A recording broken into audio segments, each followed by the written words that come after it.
went to prison for robbery and I went to prison for drugs. From 17 to 28, I was in prison. But it all stems from being in gangs and that whole lifestyle stuff. As mad as it sounds, did it feel like home? It felt like home. It kind of still feels like home now. I just knew I needed to break the cycle. You've made some money all the time. We've got Wicked and Bad right here. But what was your first experience of money? From music management. So when I was managing an artist called Dig That, I wanted to manage artists and I was going to loads of artists. Can I manage you? Can I manage you? And no one did give me the chance. Bouncer now is a brand. I'm the business. I don't want people to walk down the road and scream and be like, oh my God, Bouncer. I just want entrepreneurs that's about business to come up to me and be like, brother, I see your work. I respect what you're doing. Starting Wicked and Bad. Where did that all come from? That whole promo run, the whole this, that with Arms Coolion. It's not just me fighting on the platform. It's a business move. And people may laugh then, but they get it now. It seems like you like to dabble in industries that you might not necessarily know a lot about. It's about how can I get this product for the world to see and how can it be cool? How can I make this product cool? Wanting nice cars and watches, etc.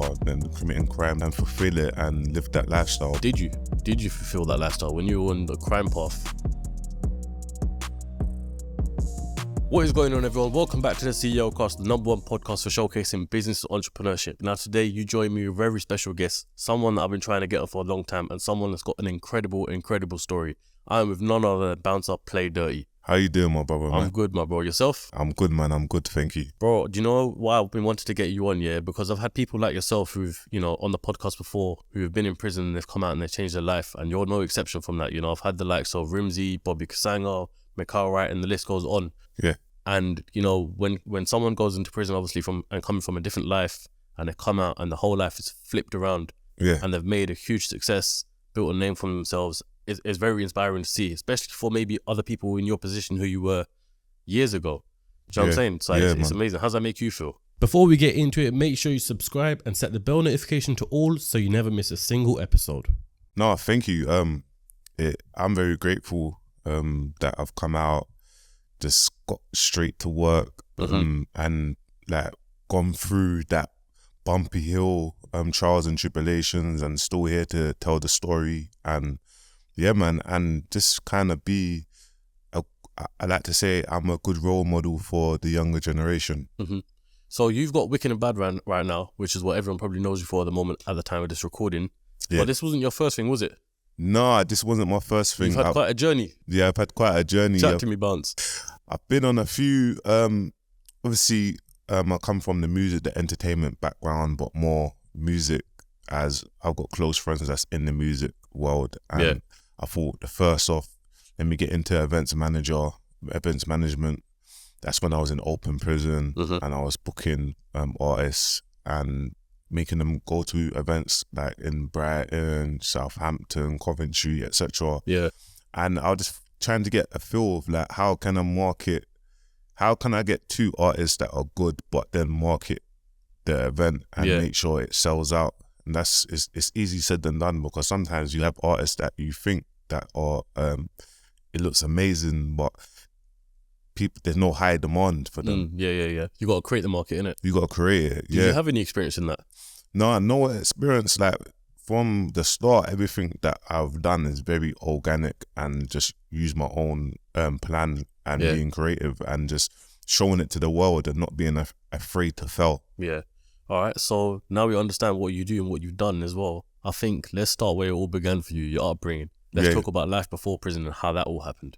So where did you grow up? I grew up in South Norwood, Fulton Heath, Fulton Heath area.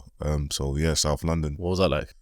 It was good, man. I went to an all-boys school, a boys' school called Stanley Tech, is now called Harris Academy. And growing up was good. Obviously, from the area that I'm from, kind of from young, started shoplifting and crime started getting worse and worse and started being around the wrong crowd of friends and whatnot. But So I want to know, what was the point like? Obviously, people go to prison for many different things. Yeah. So what did you go to prison for exactly? And mainly, what was the build-up? As you say, shoplifting. I'm pretty sure someone wouldn't go for prison for shoplifting, no? No, it depends. Depends on what shoplifting is. Yeah, the shoplifting is and how many offences you've got. But the build-up, I went to prison for robbery, robbing a secure box, cashing one of them Shikuko boxes, and I went to prison for drugs. So, but it all stems from being in gangs and that whole lifestyle stuff, and it wanting nice cars and watches, etc. Then committing crime to fulfill it and live that lifestyle. But yeah. So the question I got for you is, did you fulfill that lifestyle when you were on the crime path? Nah, man, didn't fulfill it. It's like you're always looking behind, looking, and it's negative, isn't it? It's negative energy. Yeah. It brings evil eye. Even though success and progression and doing that legit stuff brings evil eye. Yeah, of course, yeah. It's like a bad omen. Selling drugs, you're like, it's killing people. Probably create enemies along the way as well. Robbery is low vibration, and it's not really good to be setting an example. Like, it's not good. Do you know what I mean? So when did you realize it's not actually worth it then? I think the third time I went to prison, so I spent a total of 9 years, 9 months, 10 years of my life in prison. So I'm not like the usual teenagers where a lot of teenagers, they go on holiday with their friends. From 17 to 28, I was in prison. Okay. Also, a long time. Yeah, a long time. So is that one sentence, or is that across the whole 3? So in the space of like 11 years, I've done 16 months out, but I've done 10 years inside. So all my teens and 20s, like, basically I was in prison. Yeah. So my experience from growing up is through the prison system, going from this jail to this jail, fighting, learning. So, do you know what I mean? So, did the prison life become a norm to you then? Of course it did. I felt like I was in a cycle. Did it feel like as mad as it sounds, did it feel like home? It felt like home. It kind of still feels like home now. I have to, like, I've been out 5 years, but I think I've been out 5 years today. Yeah. When I really think about it. So, but it still kind of feels like home because you don't really have responsibility. And once you've been in, if you wake up in the morning, wake up, sits, you can go, you either do a cell workout, or then go education, or it's just like a routine, and you have a set routine that you always follow, in it. Yeah. So it's just like a norm. You haven't really got much responsibilities that you've got to put on your head. No responsibilities. It's not that you've got rent to pay for or anything like that. It's no rent to pay for. You get your 3 meals a day. Yeah. Did you ever see it like that? Did you ever see it like a positive sort of thing? Like, you know, it's all right. Because you spent 11 years in there. No, 10 years. But I did see it as a positive thing. I just knew I needed to break the cycle. Yeah. And where I'm from, everything is, do you know what I mean? A lot of my friends has been to prison. Everything that I've been around, a lot of things, I've experienced a lot of things.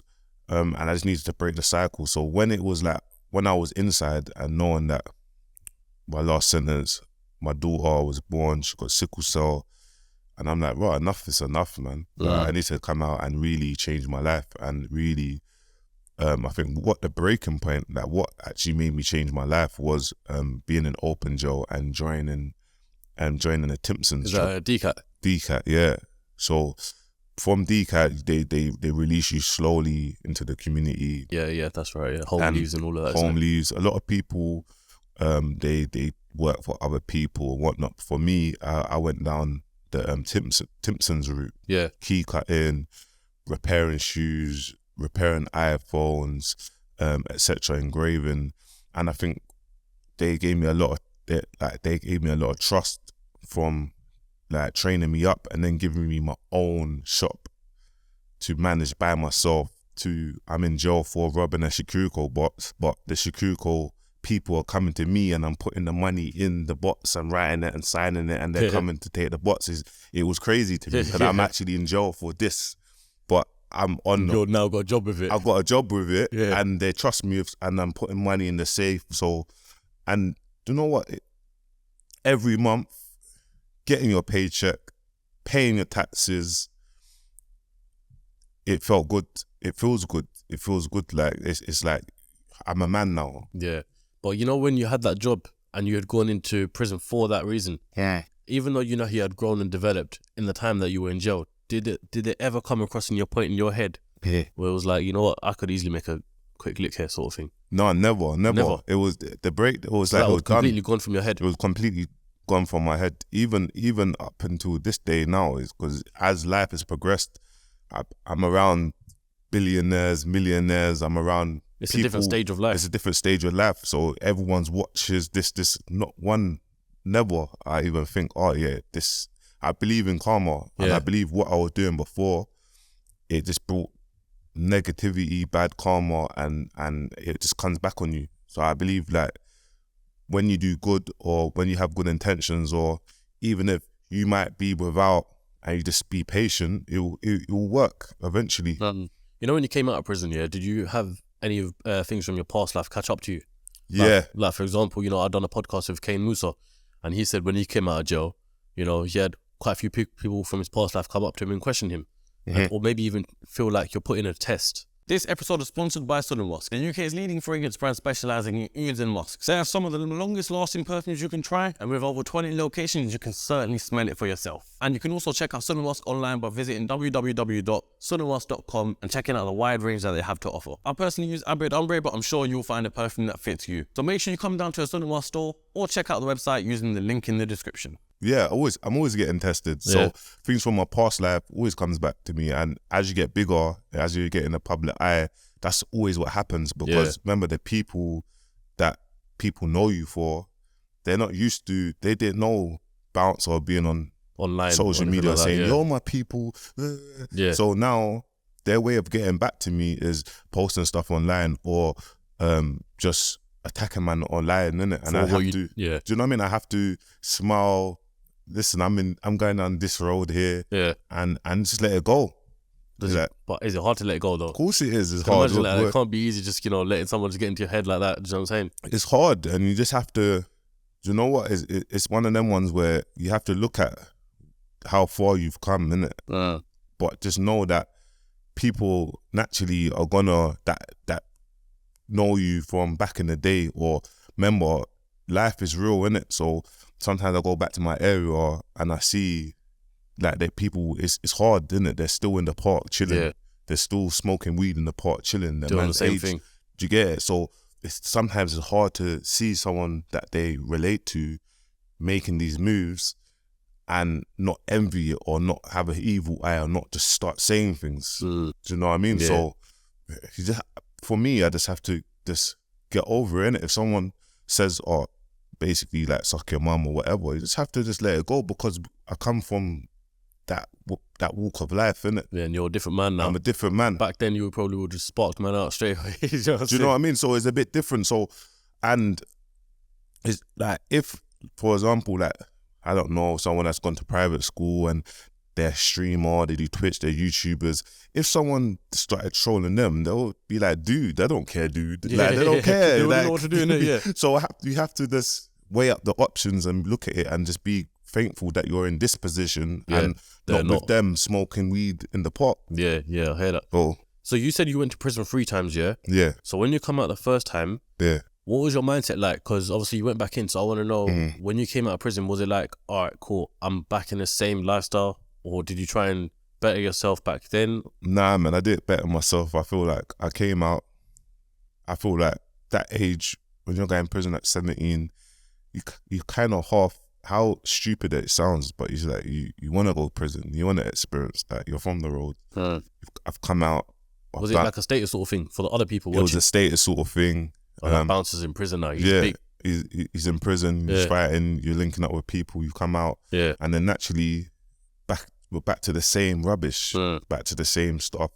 There's no, remember that them times, 2009, 2010, them times there's no social media like that. So there's not like, now we've got the younger generation, they can stay at their house all day and start streaming or do whatever, or make TikTok and make money online. It wasn't like that for us. So it's either you had to be on the road or get a job. One or the other. There was no online money. Well, they probably to some extent, but nothing like what you do now. Not like how it is. And for us, we're not hearing about getting a job. We want that quick money. So I didn't learn my lesson the first or second time. It was only the third time where I was like, enough is enough, when I got the big sentence, and I was like, no, I need to fix something out. Yeah. So what was your first taste of money then in your life? My first taste of money in my life. Obviously, you know, you've made some money all the time. We've got Wicked and Bad right here. Yeah. But what was your first experience of money? From music management. So when I managed an artist called Dig That, I had a little bit. I had money. I invested in the artist, and the first taste of money started coming through when you're starting to get booked for shows for free, 5K, and getting deals and things like that. It started looking like, raw. Okay, like this is my first taste of money. Yeah, and before that, how much was the money you were getting then? I was in prison, so you're getting like. Also, when you come out of prison, that was the first thing you done, manage Dig That. Yeah, the first thing I done was got into management. I managed a producer. I wanted to manage artists, and I was going to loads of artists. Yeah. Can I manage you? Can I manage you? Yeah. And no one did give me the chance. Big up Gov as well, because I always was inspired by him. He was the manager I was inspired by. But which Gov are you talking about? Catalyst. Yeah. Big up Gov. Yeah. So, and I remember that he had a lot of artists under his belt, and I watched him. I was like, I was always inspired by him, and when I was a manager, management wasn't cool from the streets anyway. The one wasn't really a manager. Yeah. You had other people, but no one wasn't managers. Managers wasn't cool. So when I became a manager, a lot of people was thinking like, what's he doing there? What's he on? What's he on? I came into a space when there was like drill will never chart. Yeah. So we was kind of ahead of our time. Even though there was loads of drill music out, we came to a space where drill will never chart. And obviously you had Dig That with Air Force, so you had Unknown T with Hummer and B, and obviously that they both bangers. They both broke the records, and it opened up the doors. So, and then you had the remix, which had done even bigger, innit? Yeah, and we didn't put no pressure on ourselves. So when I became a manager, I just wanted to be a manager. I didn't care about charting or any of that. So when we've done the remix and used like everyone, it was a good space, and we're doing Air Force and we're getting 100,000 views like straight on the back for like 4 months. We couldn't believe it. And then we done the remix, and all of a sudden we're battling for top 20 independent charts. Yeah, that's never ever happened before in history. And drill now is like trend, like, you know, people can chart in drill now a lot more easier compared to what it was back then. Of course, now is a thing. Now a lot of you go artists. Every road you from every hood got artists. Yeah. Do you know what I mean? So and I'm grateful that I was part of that culture, do you know what I mean? And then I felt like I done what I did. Obviously, there was a little breakdown on communication with the artist previous, and then I just jumped into something else. So what? You know, your name is Bouncer Play Dirty, essentially, right? Yeah. Bouncer, yeah. Bouncer, yeah. But then people know you from Play Dirty. Yeah, people know me from. So did you know Krypton Conan before? Yeah, of course. Like they're man's friends before music. So did they have a manager in place already?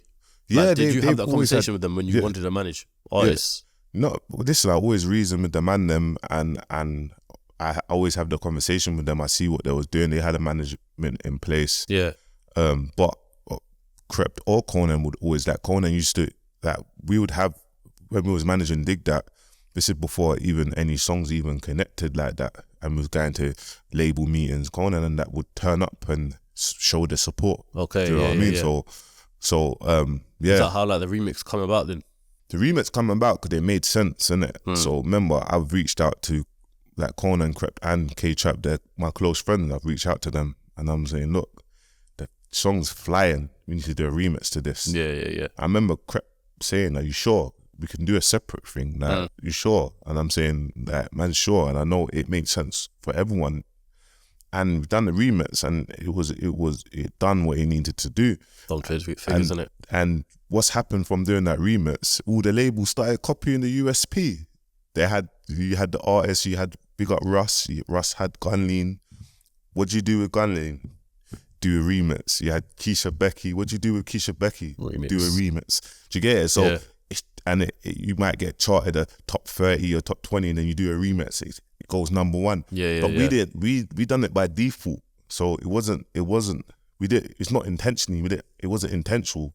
Do you know what I mean? So yeah, like now it would be second nature. If a song pops off, it would be second nature for a label to say, all right, let's remix that, and it'll pop off even more. That's where they're gonna monetize all their money from. Yeah. And for me, it was like, and the labels wanted to sign Air Force, and I kind of begged the artist, don't sign this track. Why? Always keep it independent, because with me, my vision, the way I see things is more, I look at business, innit? And I look at, why will an artist go through all the trouble, get that one song that really connects and then sell it to the label?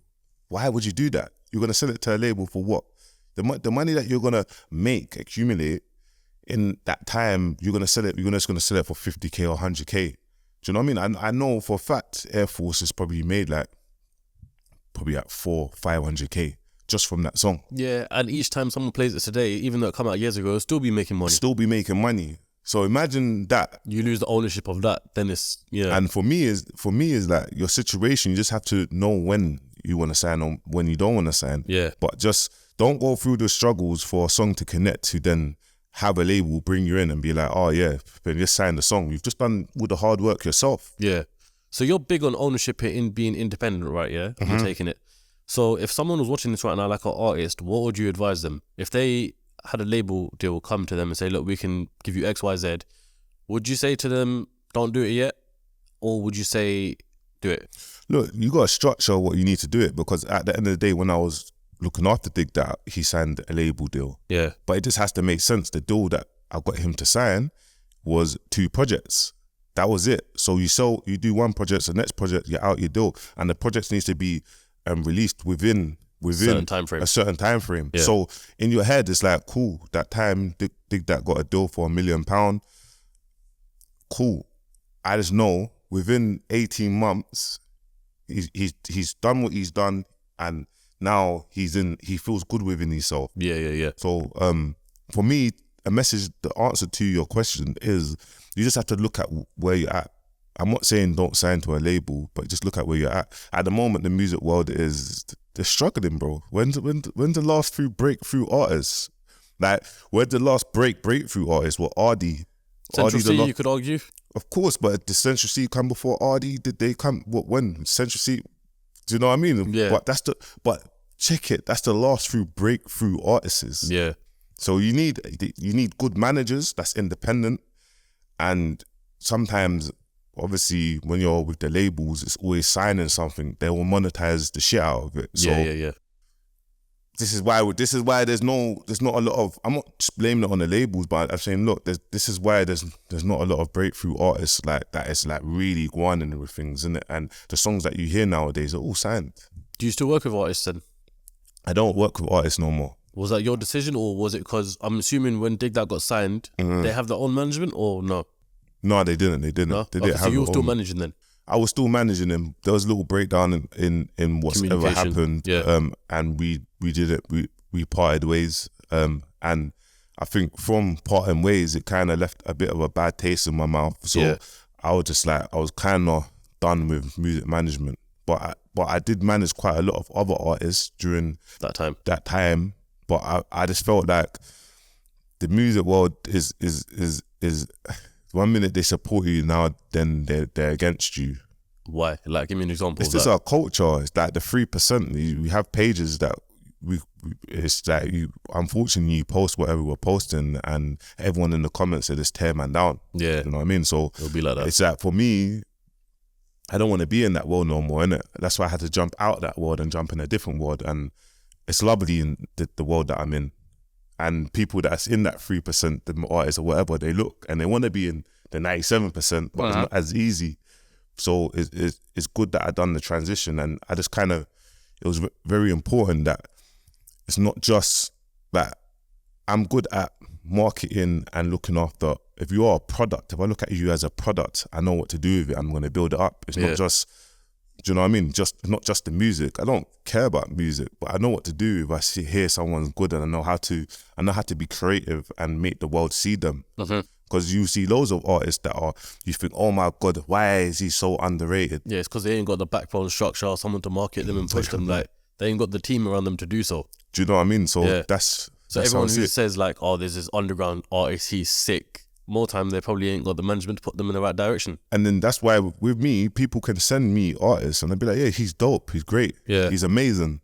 But it's not just about the talent no more. It's how you push out, how the rollout is. Would you say nowadays it's more about the rollout than the actual talent itself? Yeah, of course it is. And we've gone past remember we used to live where artists will drop music and people will appreciate just the artist's music. They won't they don't have to go on interviews. They don't have to do podcasts. They don't have to do TikToks. They don't have to show their personality. Yeah. But it's now just the music. you got to show your personality. I'm not saying you have to dance and that on TikTok, but you have to show your personality. You have to be very vocal. Yeah. It's all part of your whole branding. Yeah, the PR runs, isn't it? The PR runs. You know, I've chilled with someone like, you know, Rimsey before, and this is not in a bad way to him or anything like that, but, you know, for him to market his album in the day and age that we're in now, he's got to do a whole lot of PR runs, you know, podcasts. He's got to have a series, he's got a listening party, he's got to have different things to push the album. Of course. But that's the day and age we live in because everyone lives on their phones. And Rimsey, he's done amazing. You can see how he done it with his team, and he was going from city to city, selling his merch and his records. He's got his tour right now as well, which is you with me? So, sick. And he's come from jail, same sort of background. And he's an entrepreneur. So So, you know, when you were managing, Bouncer now is a brand. You got your own self brand. When you were managing, was that part of your thing, or did you pick onto that later on? I always thought it was important. Why? Because it was always important to have. So I'm always out there when I'm managing someone or when I'm doing something. It's a pro and a con, because sometimes I show the world with your manager you're doing something, you get the people whispering in people's ears, and then that's how things go downhill. Yeah. But in order for me, I didn't want to be the person in the background, because I feel like if anything goes down the line and the artist is like, okay, I don't want you to look after me, you've got nothing. Mm-hmm. You've got no other avenues. So I always made sure there was a paper trail. I always made sure there was a story. Okay, I've done all of these things. Let me create the Come Up documentary. Mm-hmm. People can watch that, get inspired, or they can follow it, or they can relate. Okay, I've done this journey. Let me create the Come Up 2. Yeah. Address this, talk about this. So I always made sure, okay, like people see me as I'm the business. I want, like, when I put projects together, I want people to appreciate my thought process and my creativity behind the project. I'm not one of them. I don't want people to walk down the road and scream and be like, oh my God, Bouncer. I just want young entrepreneurs that's about business to come up to me and be like, brother, respect what you're doing. I see your work. I'm an entrepreneur. I respect what you're doing. That's it. That's what I'm saying. That's why I wanted to get you on the platform, because I respect you for everything you've done in that sense as well. You know, it's inspiring, and I like that respect there as well. No, thank you. So, what was your thought process and your creative mind behind starting Wicked and Bad? Where did that all come from? So, I know this is an energy drink that I just picked up, but obviously bigger. You know, Wicked and Bad is way bigger than that. It's way bigger. So the thought process was, we're in COVID. Obviously, I look after Little Man. Started in COVID. I used to look after Little Man then, and obviously Little Man's slogan is Wicked and Bad, and that was the slogan. Obviously, we've drilled into people. Little Man. So, and he's done a influencer boxing match. Yep. And it was the first of, like, no one didn't think we can do it. It was a joke to people, and the production and how we put it on, it was a moment. Yeah. And we had the culture support. There was support that was behind it, and everyone was at home. And I looked at it and I was like, okay, we've got a boxing platform here for influencers, and it's Wicked and Bad. So I've left the music world and I've created this whole new brand with my business partner, with the team. Okay.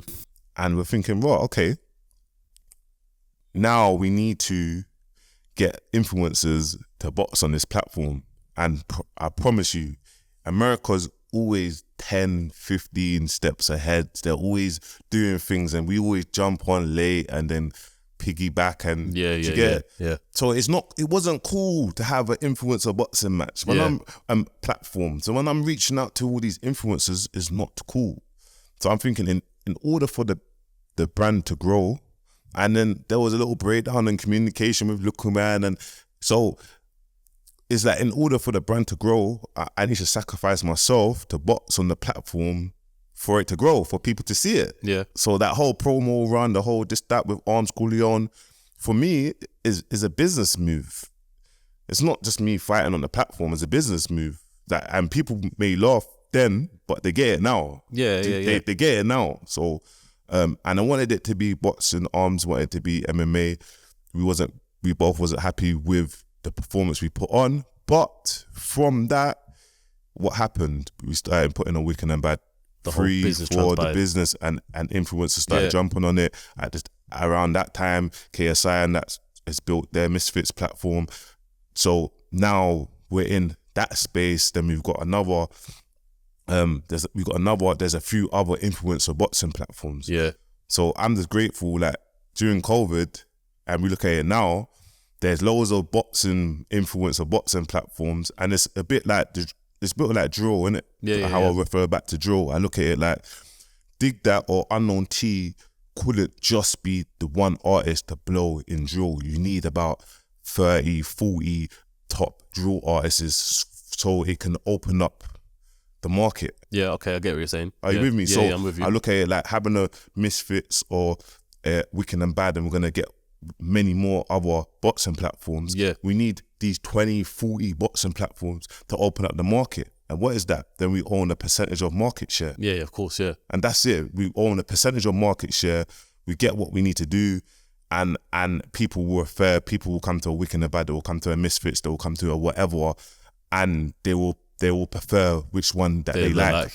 But boxing is a big thing, so they'll tune into this one. They'll tune into that one. They'll pay pay-per-view, and that's how we need to build. Yeah, essentially, like, you know, even though you can call it kind of like competition in the sense of like Misfits and Wicked and Bad, it's good for both of you, because people who watch Wicked and Bad would watch Misfits, and then they're into boxing now. So now the next Wicked and Bad event's going to come up, which I believe is in May. It's in May the 13th. It's in May, May the 13th. So people are going to tune into that. It's going to go on and on and on. It's going to go on. No, I want to go back to the point of where you had the fight with Arms, because I was there at the press conference. Okay, I didn't make it to the fight because I was out of the country. Yeah. But a press conference, I came with my mate because he sponsored your event, Mr. P. Big up. Yeah. So we came there behind backstage and all that sort of stuff. And the event, like the press conference as well, from what I can say from personal experience, was proper well organised. Like, it was all professional and done properly and all that sort of stuff, right? I'm not going to focus too much on the performance of you in Arms, but I want to focus on the intricacies and everything that took place behind the scenes that people don't see about putting on an event like that. Putting on a boxing event, it's so hard.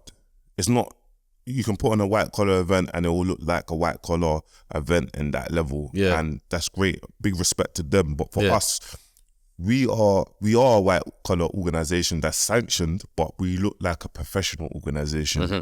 So as well as me fighting on the Arms show, I had to put on the whole event. I had to market it. I had that's to what I'm saying. Bring it out. I had to. So because more time when you have these ideas, it's going to be you at the forefront trying to organize everything. Organize it. So the effort and everything that I had to do that, and then train and then fight. But people didn't understand that, which was cool, because down the line, obviously they understand now, because I used to get posts like, this is not real boxing, this is a joke. Now there's no post like that no more. There's minimum posts like that. So it was very hard to put everything together and then make sure, because it's like at that time when we put on the Arms fight, our back end, our infrastructure wasn't built fully, so we lost like just over £1 million worth of illegal streams. Like, is it? And that was the big banker for us. Because, the streams obviously. Because remember, with our organisation, we're not backed by a DAZN or a broadcast or everything that you see yourself. Up to this day, everything you see is self-funded. Yeah, because the way it works with them ones, like for example, Misfits backed by DAZN, but when it comes to streaming, DAZN are the ones who take care of that. And anyone who's streaming it illegally, DAZN are the first one to shut it down. Yeah. And for us, we're learning these things. So we're meeting people we don't know. So we've had to go through that big L for us to keep on putting on events. Okay, learning, try this one. And now we're at Wicked and Bad 5. And trust me, not many organizations even survive their show at the first one. Yeah. So we've learned, we've grown, and we know now what to do. So the whole, even putting on the TV and how it should look and how everything should be, we learned a lot, because we put on an event in Dubai with Iranian Hulk and Titan, and the whole TV side of things, it was a shambles. The production was a shambles for us, and it was like, wow, like, when was this one? We done it on the 31st of July last year. Okay, yeah. So, but the brand awareness, what it done for Dubai, we're established in Dubai now. We can bring events in there, and we got fighters ready. Mm-hmm. So, but we learned. So every time we we put on an event, we need to know what we need to do. This obviously Wicked and Bad 5 is now in O2 because we built our name up to big O2, yeah. Yeah, O2. So we're in O2 Indigo. Yeah, but it's still O2, bro. But it's still O2. Big it up. And they don't really let anyone in there. Yeah. So we're progressing. It must be like you got every single event you have is a learning curve behind it. Yes, a learning curve. And all it takes, and I know it's gonna happen because even with this organization, this event that we're doing, we're going more down the professional boxing route. So we're not really going down the influencer boxing, we're going down the longevity and to develop great boxers, and one day we'll have a world champion going into America and doing what they need to do. So yeah, man. Is that your plan then? International, yeah? Yeah, international. That's my plan of just building a brand and international. And when the time's right, when it makes sense, getting the right partnership, the right broadcaster. I think with the right broadcaster, it's gone. Because we've got everything else. Like, we've got everything. We've got social media. We've got... So with the that one piece of the pie that's left in it, basically. I think with the right broadcaster, it's gone. It will do what it needs to do. And then what would be your end goal for it? Is it something that you'd want to sell? A business like that would sell for, millions, essentially. Yeah, of course. But my end goal is not just about the money. Like, yeah, we're building up a business. We see it down the line. I see the business being valued at billions when the time's right. But we want to be setting up organizations in Nigeria, Africa. We want it globally. I don't feel like there's certain countries that there's a lot of hidden talent, and we want to change people's lives, man. We want to. Do you know what I mean? People started from this job, or they've had no job. They've jumped on the platform, and it's actually just changed their life. So the end goal is just to build a big empire, we give charity. It does everything that it needs to do, and do you know what I mean? We've added something in the world, innit? Yeah, I hear that. Where did this come from then? This is Wicked and Bad energy drinks. Yeah. And you know what? I haven't tried it before. I'm going to try it now. Yeah. My boy, Mr. P, he stocks these. Yeah. He's been offering me to it all the time. I said, no, you know what? When I get bounced on the podcast, inshallah, one day in the future, I'm going to try it then. No, so I'm going to drink it today on the podcast. But this was before Prime. Yeah. And Prime's the latest craze right now for that sort of drink. So what was the idea behind that? So the idea behind Wicked and Bad Energy is we've got the boxing platform. We've done it during COVID. The next steps was to plan the energy drink. So we're building into a boxing brand, fitness boxing. So with boxing and fitness, bring out energy. So it helps. It goes hand in hand. Yeah. So when we're pushing our fighters or when we're doing the fitness thing, we've got an energy drink that is focused on. So it's all part of the whole umbrella. Yeah. I get that. Yeah. Do you know what I mean? And my business partner, big up Albie, he's in the festival world. So yeah, I know Albie. Yeah, we've been selling Wicked and Bad Energy in the festival world, like amazing. And we ain't been doing no posts, but it was only since Prime has really come. Because Prime released just after us, and they've been promoting in America, and they've done amazing marketing over here.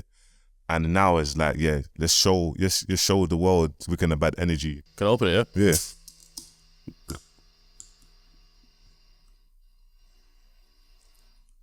That's nice. Yeah. I don't really drink many energy drinks anymore, but that's good. No, thank you, man. We tried about 70 tasters of energy drinks to get it right, and the feedback has been amazing. The feedback literally, when you actually have people order it, and you get that feedback saying, "Oh my God, it's better than Boost, it's better than Red Bull, it's better." Like it's amazing, because you know that the target audience that we want to give that target is people that don't even know Bouncer.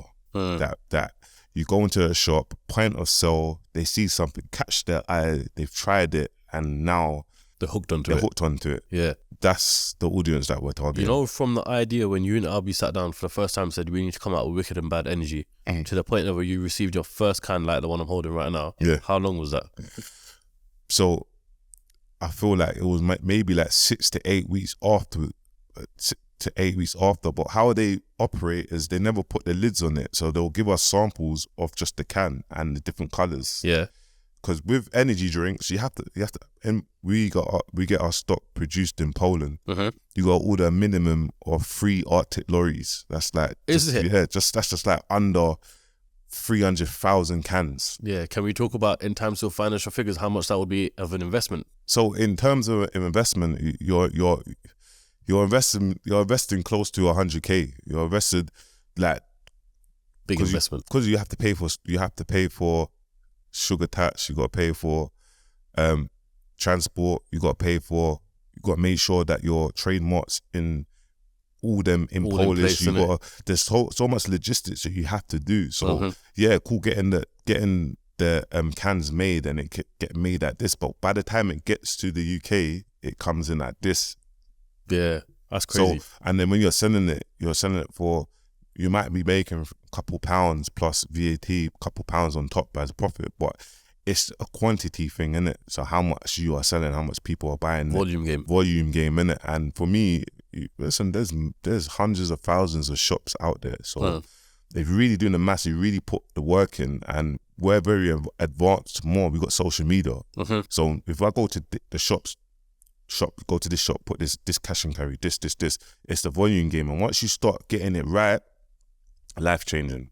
So what's it been like for you then so far with the process of this? What's the sales been like? What's like, has it blown you away the way you thought it would? Listen, we never have expectation. Everything we do it first. Not like we just do it first. So there's no pressure on us.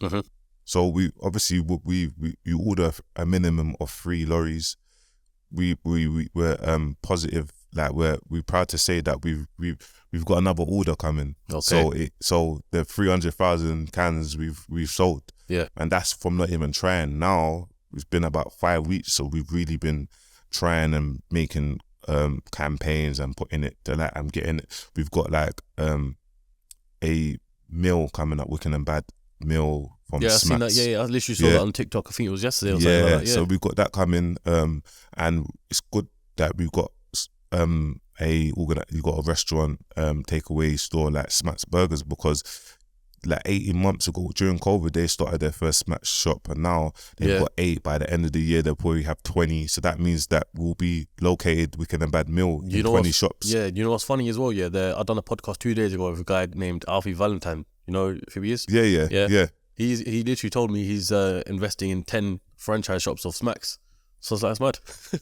Crazy. So, how that podcast aligns with this one, yeah. Okay, so did you get it? So this is going to be stocked in there as well, and you're going to have your own Wicked and Bad meal. Yeah. Yeah, that's crazy then, bro. Yeah, and for me, it's important to grow with another business that's growing like us, because down the line, when we've got 100, when Smacks Burgers have got 100 shops, then you've how much? That, what are we going to be selling 10,000 meals a day? Are we going to be selling 1,000 meals a day? How does it add? So how much cans can we sell just from that organization? We haven't even started doing Wicked and Bad mocktails and sending it and trying to sell it to all the shisha places. So there's so much we're gonna do. There's so much avenues, but you just have to stay in your lane, because we live in a time and a place where people always comparing us with Prime or us with. That's the compare. They're always comparing us with Prime, and it's like, it's not compare. It's all just support, innit? It's like Prime's doing amazing, and we're inspired, and we can even get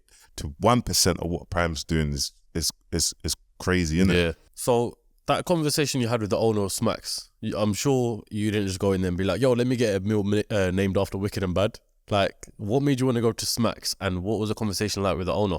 So the owner of Smacks, I basically become the marketing director for Smacks. Yeah. So everything that you're gonna start seeing with Smacks it's gonna come from myself. Okay, sick. So obviously we've spoke, we know each other's goals, and he knows my goals, and he respects me for my work ethic, and we want to grow together. So this was more of a no-brainer. Let's create this meal. This is what we need to create. We've got the influencers behind us, and my whole job is making Smacks to be attached to the culture, to be attached to.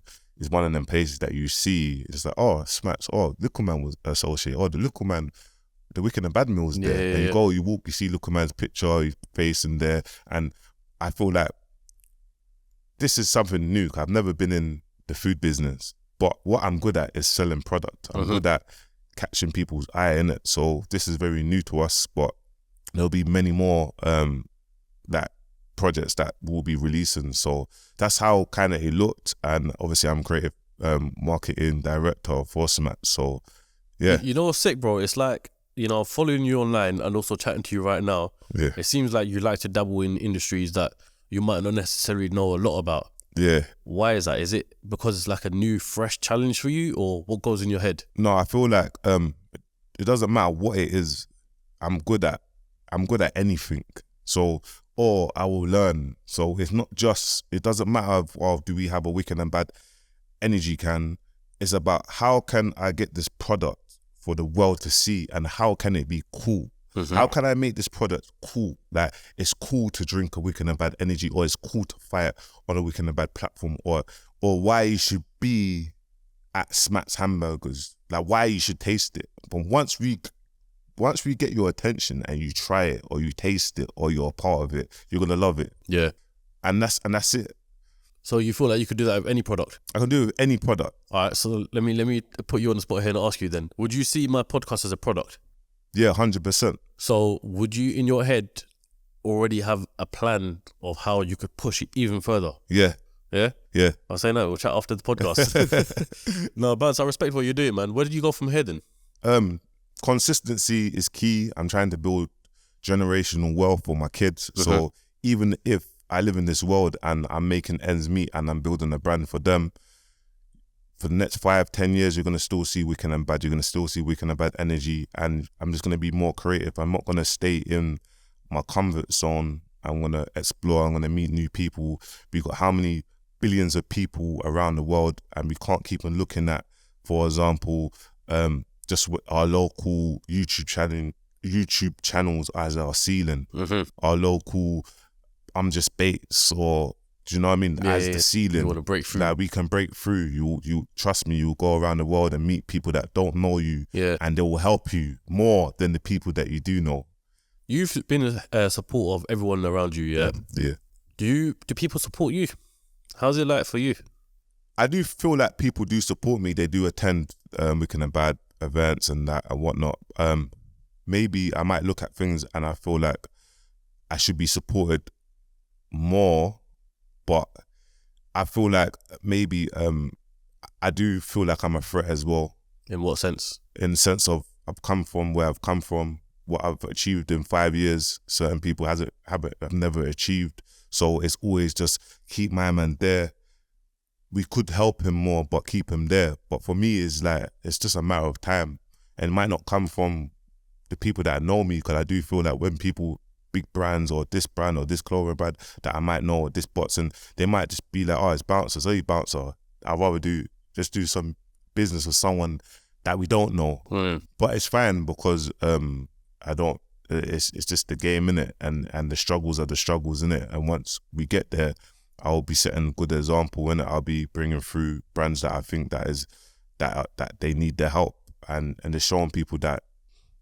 Do you know what I mean? Doesn't that ever annoy you at the same time? Like, you know, if I had brands that I know, and they didn't support me in some sort of way, work together, or whatever the case may be, I might feel some sort of resentment, because I would be like, yo, like, I fuck with you. Why are you not fucking with me? Yeah. Do you know what? At first, it used to annoy me, and I used to be like, wow, like, but that's how people are. I kind of realize as well as you get older, because it's like, even like going to events, parties. Me and my friends, we put on a lot of parties. I've been out of prison 5 years. Do you know what I mean? I came out of prison when I was 28. We was going to the events.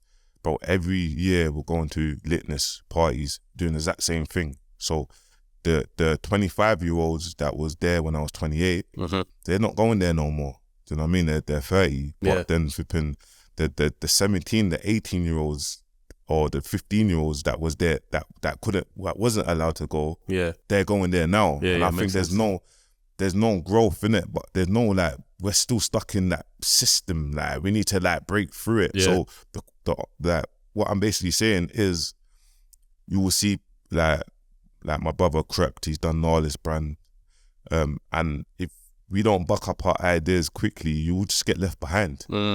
like everyone's in their own bubble, innit? Like you go to these, I don't know, these music events or whatever, and everyone wants to network, but it's like, is it even real? Like, is it real? Like, what are we doing? Like, what is your accolades? Like, what have you done? Like, is it even real? So for myself, it's like, I see other organizations and they don't really support me like the way they should, and they know that I could be supporting them, but it doesn't matter.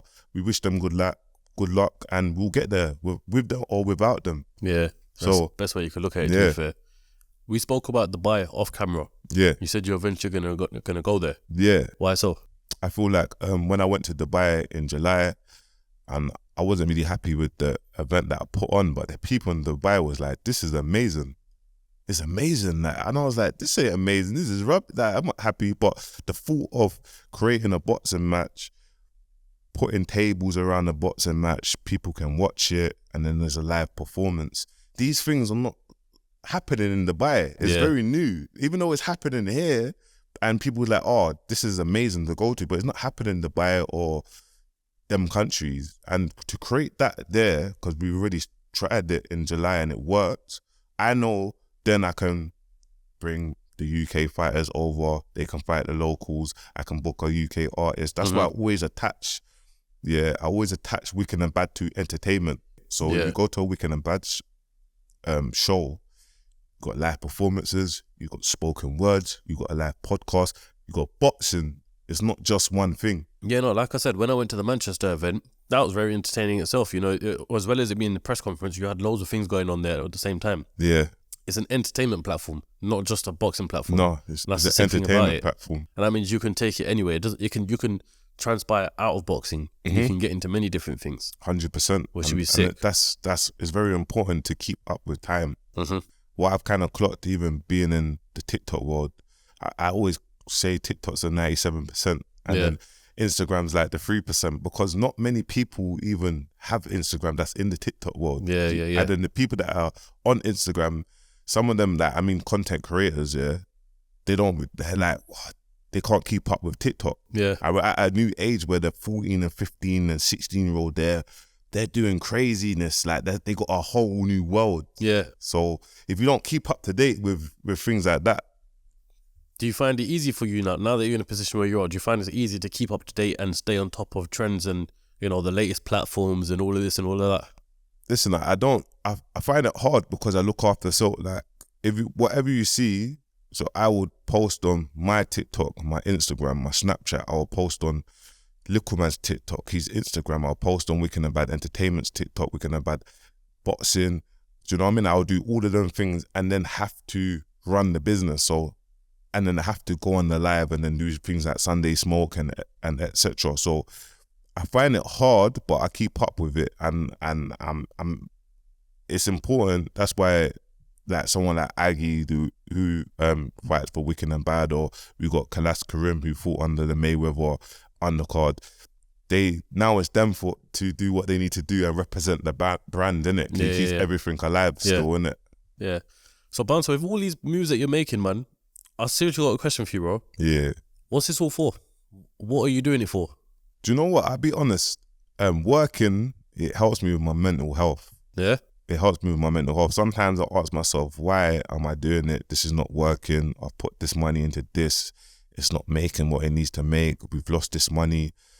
And then I'm just like, look of where I've come from. So it helps me with my mental health. It helps me with my anxiety. And it makes me smile when we see someone from literally nothing and we actually change their life and we actually assist to change their life. I feel like I've done something good in this world. So when you look at yourself in the mirror, right, what would you say to yourself? Are you proud of yourself of what you've achieved and what you've done? I'm proud of myself of what I've achieved in the past 5 years, yeah, of course, and what I've done. I know how many lives we've impacted. I know that there's 6-year-olds up plus, there's 10-year-olds, there's 16-year-olds that are actually genuinely happy and they're inspired to see me and they follow me, and how much of an influence I am to them. So I always make sure that when I do certain things on social media, it kind of they're watching. Sometimes you can lapse and you can have arguments with people or whatnot, and it's like, do you know what I mean? But you have to kind of bring it back and be like, look, you got people watching you, innit? Yeah. So just make sure you're not influencing people to be doing X, Y, and Z. Well, Banter, I'm going to throw it all the way back to the beginning of this podcast. We were talking about prison, yeah? Who was around you in your life, like family-wise, when you went to prison and you were in that sort of life? Yeah, my mum. Just your mum? Well, just my mum. My mum was there. No matter what prison I was in, she was there coming to see me. Is your mum still around now? Yeah, my mum's still around now. How does she view the position that you're in today? She's so proud. She's so proud. And for me, it's just to make sure that obviously we're still building a brand, and whatever you see is hard, isn't it? It's still hard. So for me, it's just I want her never to work a day in her life. I want to build her that dream home and whatnot. And it's coming, but that's when I think, I've completed everything. So would you say that's kind of what you're working towards as well? Yeah, of course. It's just to make sure that my mum, she's good, man. Is that the most important thing to you, yeah? Most important person? Yeah, most important person, obviously my kids, but my mum, the most important person to me, yeah. Any final message from yourself, Bouncer? Final message to myself that I will say to myself is, Bouncer, don't fall for the bait, don't be impulsive, always smile if things are not working. Sometimes as well, what I need to focus on, I'm always thinking of work. There's no shut off point. No. And it's not good. And when I'm with my loved ones, I need to make sure that I do put down my phone, and I'm like, that can wait. And don't put too much pressure, because I came into the scene with no pressure, just done our thing, and it worked. Sometimes when you're really chasing something, you put too much pressure, and that's why it don't work. So, yeah. What's the message you'd say to your younger self? Like if you was to meet, let's just say 15-year-old Bouncer today, right now, what would you say to him? You know exactly the position he's in, and looking at the position you're in now. I would say to him that you're going to go through a lot of trials and tribulations, and you're going to have to learn quickly, or you can keep on making the same mistake. And if you don't take yourself out of the situation that you're in, no one's not going to do it for you. So it's all down to yourself. And then once you look at life different, then your life will change. I think we'll end it on that message there, Bouncer. Yeah. Bouncer, I want to appreciate you for coming on CEOCAST. Thank you, my brother, man. It's been a long time in the making. Yeah. And if people want to check out your socials, where can they do so? Bounce at Play Dirty on Insta, Bounce at Play Dirty on TikTok, and Bounce Play Dirty on Snapchat. So yeah, man. Yeah, you got a big platform. And LinkedIn, Myles Harris. If all the business heads want to reach out to me on LinkedIn. Yeah. How comes you done Myles on LinkedIn? Obviously, I know it's a professional platform and stuff like that. Is that the main reason why? I've even got Myles on Instagram. I feel like it's that time, innit, the transition time. That I don't want like big companies and big organizations and that just to call me Bouncer. I feel like the people, I ain't got nothing to hide. My name is Myles Harris, and my journey is my journey. So I just felt like it's important just to. I look at Eddie Hearn, I look at all these big Dana White. Got their real names, so I just feel I wanna kind of break that, like Bounce at Play Dirty. I wanna be like, my name is Myles Harris, and I'm the CEO of Wicked and Bad. I know this is such a late question into the podcast, but have you been known as Bouncer throughout your whole life? Has that been your nickname growing up? Yeah, from young. So do you feel like the barrier you're trying to break now and going by your actual name is almost of not letting go of the past, but we're past that nickname stage 100%. in the hood, and now we're going clear sort of thing? 100%. Like Myles Harris is what I want people to know me of. Like, it doesn't matter if it's kids, like Myles Harris. So yeah, like if I do an autobiography, I want to be able to be like Myles Harris. Yeah, like known as Bouncer, but Myles Harris. I can put my first name in it. Myles, and in quotations, Bouncer Harris. Yeah, something like that. Yeah, something like that. Well, Myles, I want to thank you very much for coming on the podcast. Thank you. Make sure. Was your Wicked and Bad 5 going to be a live event? Yeah, May the 13th. May the 13th. Yeah. So I'm sure by this podcast will come out, I'm pretty sure you probably have tickets available. Yeah. Where is it going to be? It's going to be in O2 Indigo. O2 in Indigo. Yeah. So make sure you click the link in the description right now. You can get some tickets there. I'll probably be there myself. Yeah. And until then, I'll catch you lot on the next episode of CEOCAST. Peace.